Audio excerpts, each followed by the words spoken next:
Hello friends, study with BS classes में आपका बहुत बहुत स्वागत है।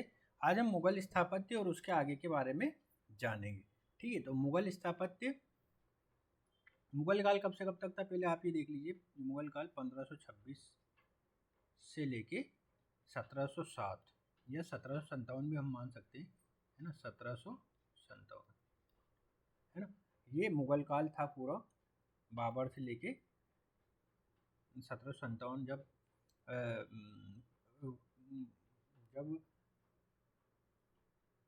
1857 का विद्रोह हुआ था। सॉरी, हाँ, ये 1857 तक मान सकते हैं। 1707 तक इसलिए मैं बता रहा हूँ क्योंकि यहाँ तक औरंगजेब था, है ना। औरंगजेब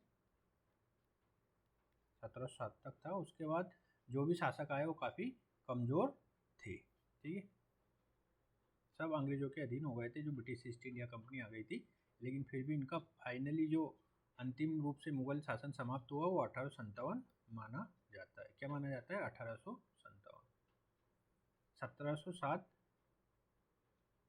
उनका शासन चल रहा था, लेकिन 1857 में वास्तविक रूप से इनका समाप्त हो गया था।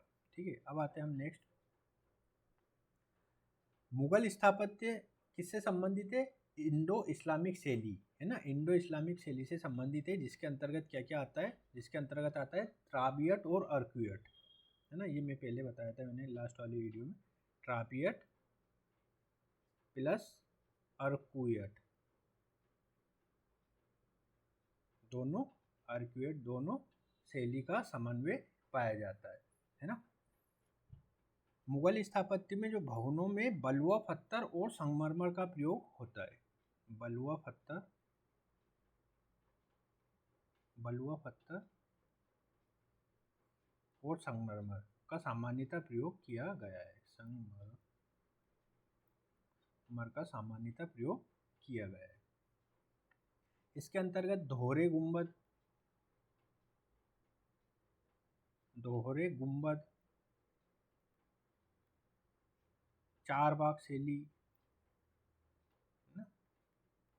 चार बाग शैली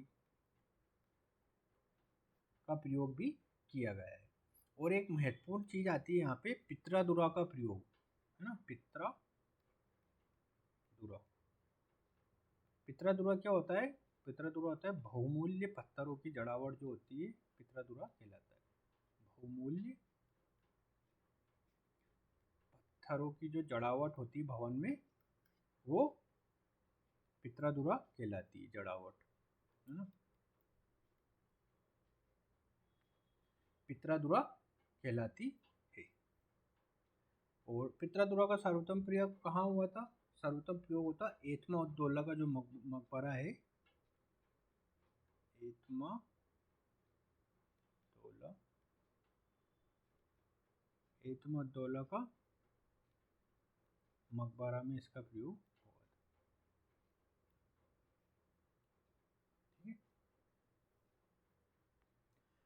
अब अकबर के समय जो स्थापत्य विकास हुआ उसके बारे में हम करेंगे। अकबर, अकबर के समय, है ना। अकबर के समय, अकबर के समय क्या क्या निर्माण हुआ था? बुलंद दरवाजा का निर्माण हुआ, है ना। बुलंद दरवाजा,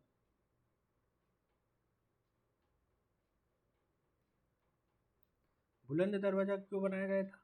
बुलंद दरवाजा बनाया गया था गुजरात विजय के उपलक्ष्य में। गुजरात विजय के उपलक्ष्य में बुलंद दरवाजे का निर्माण किया गया था। ठीक है, अकबर ने फतेहपुर सीकरी में बहुत सारे भवनों का निर्माण कराया। फतेहपुर सीकरी, फतेहपुर सीकरी में बहुत सारे भवनों का निर्माण कराया। अकबर ने इबादत खाने का निर्माण कराया। इबादत खाना, यहाँ वो विभिन्न धर्मों के लोगों से वार्तालाप करता था। ठीक है, पंचमहल का निर्माण कराया। पंचमहल ये बौद्ध स्थापत्य से प्रेरित है। बौद्ध स्थापत्य से प्रेरित है। अब हम देखेंगे जहांगीर के द्वारा जो स्थापत्य क्षेत्र में योगदान दिया गया है जहांगीर के समय। जहांगीर ने मेन किया था, अकबर का मकबरा का निर्माण कराया है ना, अकबर के मकबरे का निर्माण कराया।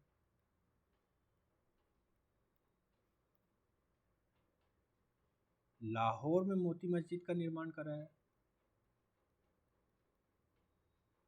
लाहौर में मोती मस्जिद का निर्माण कराया।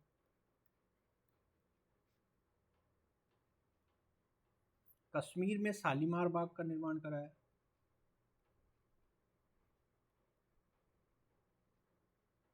कश्मीर में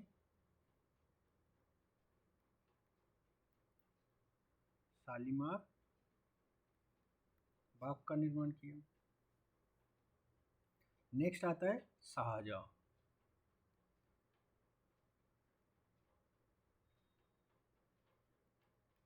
शाहजहां क्या था? शाहजहां को मुगल स्थापत्य का स्वर्ण काल कहा जाता है। शाहजहां का जो काल था मुगल स्थापत्य का, ये स्वर्ण काल कहलाता है।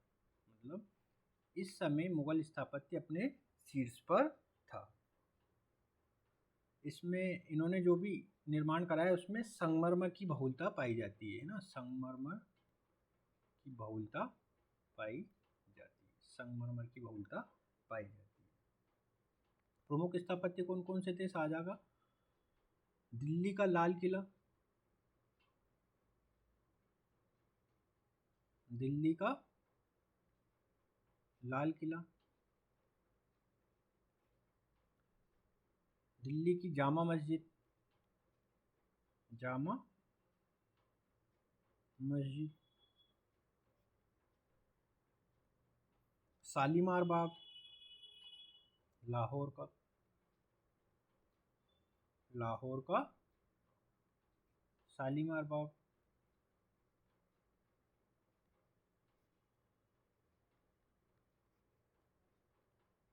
सबसे महत्वपूर्ण, ताजमहल का निर्माण कराया। आगरा के ताजमहल का निर्माण कराया है ना। ताजमहल के इस बारे में कुछ जान लेते हैं। इसमें पित्रादुरा का प्रयोग किया गया है ना, पित्रादुरा का प्रयोग किया गया है, मतलब बहुमूल्य पत्थरों की जड़ावट है इसके अंतर्गत पित्रादुरा का प्रयोग किया गया है। चार बाग शैली से युक्त है, चार बाग शैली से युक्त है। ठीक है, डिजाइन करता कौन है इसके?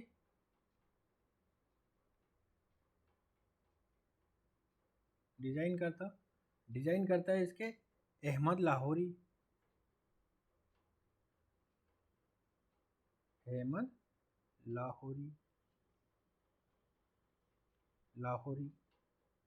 निर्देशन कौन है इस ताजमहल के? निर्देशक कौन है ना? किन के निर्देशन में ये बना? ये ईसा खां है ना। निर्देशन कौन, किसने दिया है इनको? ईसा खां ने, ईसा खां ने। ठीक है, एक हावेल इतिहासकार है, इतिहासकार, इनने ताजमहल को नारीत्व का साकार रूप बताया है। ताजमहल को नारीत्व का साकार रूप है ना, जीवित रूप, साकार रूप बताया है। किसने? हावेल ने। ठीक है, अब देखेंगे हम औरंगजेब के समय।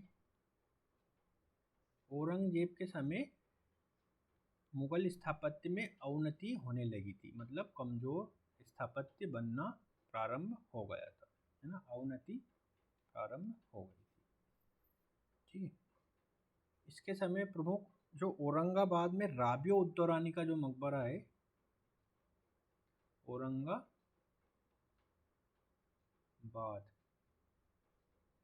में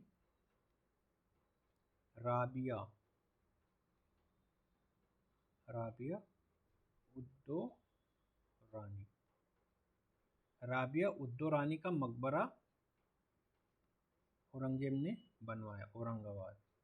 इसे हम ताजमहल की भद्दी नकल भी कहते हैं, है ना। आप इसका फोटो देखोगे ताजमहल जैसा लगता है, लेकिन भद्दी नकल मतलब ज़्यादा क्वालिटी नहीं है इसमें, भद्दी नकल कहलाता है, इसीलिए तो ये अवनति कही जाती है इस काल में, है ना।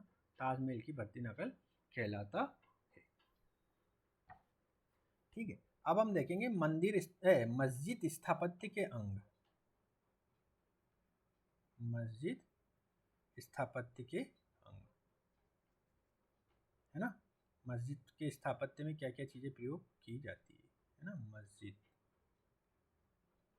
स्थापत्य के अंग, स्थापत्य के अंग। तो सबसे पहले क्या आएगा, सबसे पहले आएगा लीवान। लीवान, लीवान क्या होता है, ये जो मस्जिद के अंतर्गत खम्भों वाला जो कक्ष होता है ना, जिसमें खम्भे रहे, खम्भों वाला कक्ष, खम्भों वाला कक्ष लीवान कहलाता है। खम्भों वाला कक्ष लीवान कहलाता है। दूसरा किबला,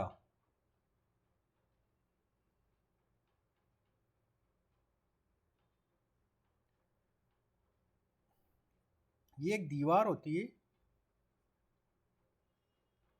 एक दीवार होती है जो मक्का स्थित काबा की दिशा में होती है ना। जो मक्का में काबा है, मक्का स्थित काबा की दिशा में होती है। भारत में मक्का पश्चिम की ओर पाया जाता है, इसलिए भारत में ही पश्चिम की ओर पाई जाती है। जहाँ भी जिस देश में इस तरह का होगा तो उस हिसाब से बनाई जाती है ना। तीसरा आता है मकसूरा। मकसूरा, मकसूरा क्या होता है, किबला का जो आखिरी सिरा होता है, मतलब ये किबला का जो आखिरी सिरा होता है दीवार का, वो मकसूरा कहलाता है। चौथा होता है सहन।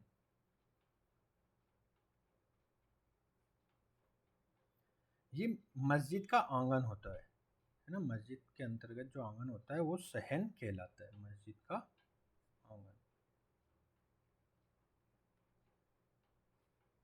वो सहन कहलाता है। अब हम देखेंगे गिरजाघर के अंग। गिरजा घर के अंग,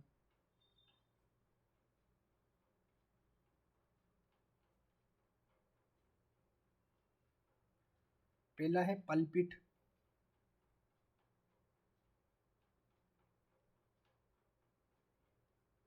पलपिट ये एक ऊंचा स्थान होता है जहाँ से पादरी वगैरह संबोधित करते हैं, है ना। एक ऊंचा स्थान होता है जहाँ से पादरी वगैरह संबोधित करते हैं। दूसरा है चांसेल।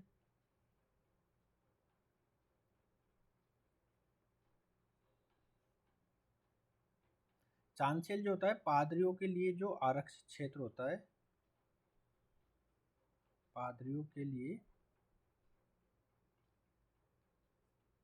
आरक्षित जो क्षेत्र होता है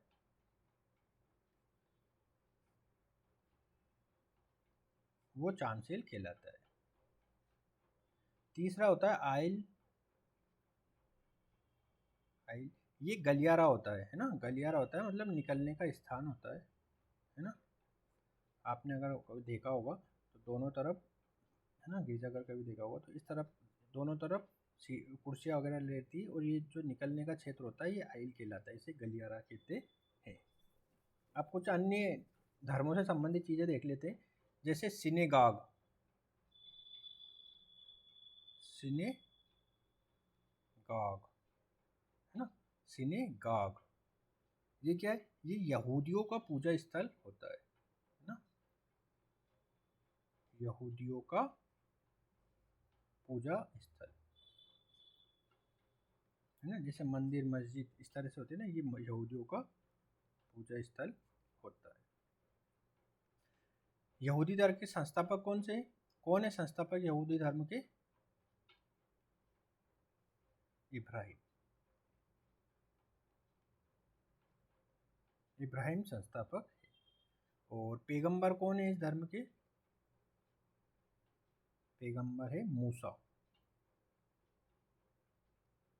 मूसा। गुरुद्वारा देख लेते हैं। गुरुद्वारा सिख धर्म से संबंधित होता है, ठीक है। इसमें गुरुद्वारे में छतरियों की बहुलता होती है और धारीदार गुंबद पाए जाते हैं, है ना। छतरिया प्लस धारीदार गुंबद, धारीदार गुंबद इसमें पाए जाते हैं।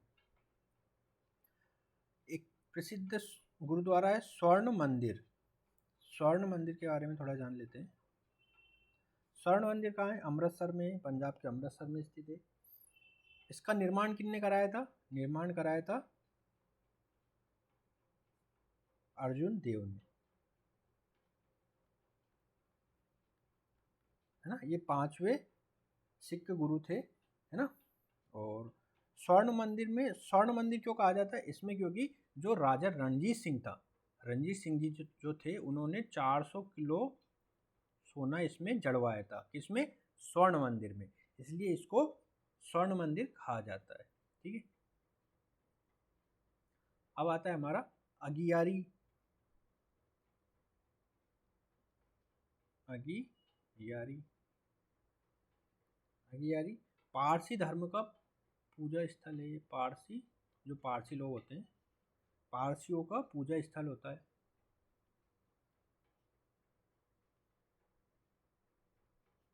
ठीक है। पारसी धर्म के संस्थापक कौन है? जरदुष्ट संस्थापक,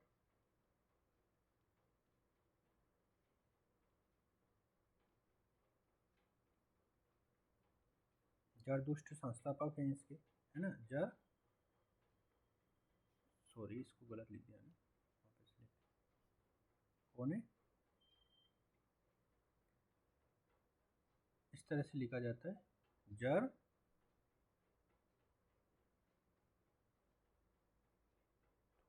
जरथुष्ट इसके संस्थापक है।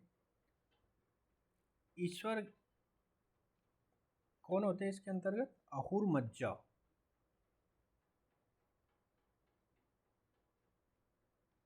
अहुर मज्जा इसके अंतर्गत ईश्वर होते हैं। इनका ग्रंथ कौन सा है? ग्रंथ है जेंदा अवेस्ता, जेंदा अवेस्ता इनका ग्रंथ, ठीक है। और चिन्ह क्या है?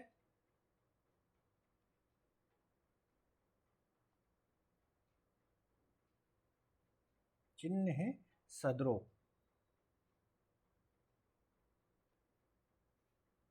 सदरो कुर्ती और धागा,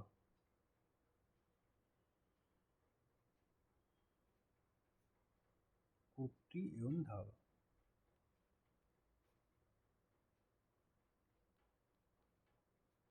कुर्ती एवं धागा इनका चिन्ह है, ठीक है। तो आज का वीडियो इन्हीं चीज़ों के साथ समाप्त करते हैं। नेक्स्ट वाले वीडियो में आगे की चीज़ों को देखेंगे। तो वीडियो देखने के लिए बहुत बहुत धन्यवाद।